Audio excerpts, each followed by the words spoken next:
Hi friends, welcome to my channel. Daily miss అవ్వకుండా వీడియోని చూడాలి అంటే ఇప్పుడే మన ఛానల్ ని సబ్స్క్రైబ్ చేసుకోండి.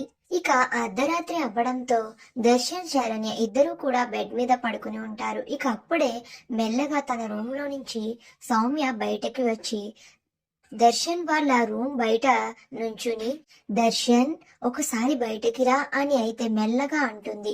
ఇక వెంటనే దర్శన్ కి మెలకువ వచ్చేసి ఇక ఏదో ట్రాన్స్ లో నడుచుకుంటా అలా బయటికి వస్తాడు. వచ్చావా దర్శన్? రా దర్శన్, నాకు ఆకలిగా ఉంది, ఏమైనా తినిపిస్తావా నా కోసం చేసి అని అయితే అంటుంది సౌమ్య.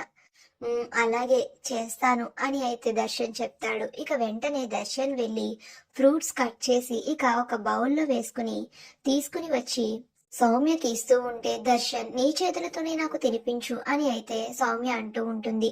ఇక అప్పుడే దర్శన్ తన చేతులతో సౌమ్యకి ఫ్రూట్స్ తినిపించబోతూ ఉంటాడు. ఇక తినిపిస్తూ ఉంటే సౌమ్య చాలా సంతోషంగా తింటూ ఉంటుంది. ఇక అప్పుడే దర్శన్ పక్కన లేడేంటి, ఎక్కడికి వెళ్ళాడు అని గమనించిన శరణ్య అయితే దర్శన్ ని వెతుక్కుంటూ రూమ్ నుంచి బయటకు వచ్చి హాల్లో చూస్తూ ఉంటుంది.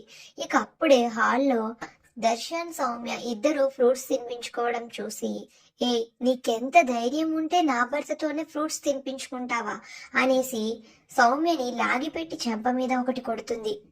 ఇక సౌమ్య సైలెంట్ గా ఉండిపోతే ఇక అప్పుడు దర్శన్ ని శరణ్య అడుగుతూ ఉంటుంది, ఏంటండి మీరు చేసే పని, మీకు అసలు బుద్ధి ఉందా, ఏం చేస్తున్నారో మీకు తెలుస్తుందా అని శరణ్య దర్శన్ ని ప్రశ్నిస్తూ ఉంటే, అసలు అడగడానికి నువ్వెవరివి అని దర్శన్ అంటూ ఉంటాడు. ఇక ఆ మాటలకి శరణ్య ఒక్కసారిగా షాక్ అయిపోతూ, నేనెవరిని అంటారేంటండి, నేను మీ భార్యని, మీరు తాళి కట్టిన మీ భార్యని అండి అని శరణ్య అంటూ ఉంటుంది. లేదు, నాకు మొత్తం సర్వస్వం అన్నీ కూడా సౌమ్యే, సౌమ్య నా ప్రాణం, తనే నా సర్వస్వం అని అయితే దర్శన్ అంటూ ఉంటాడు. ఇక దర్శన్ మాటలకి శరణ్య షాకింగ్ గా అలా చూస్తూ ఉండిపోతే సౌమ్య మాత్రం చాలా సంతోషపడిపోతూ ఉంటుంది.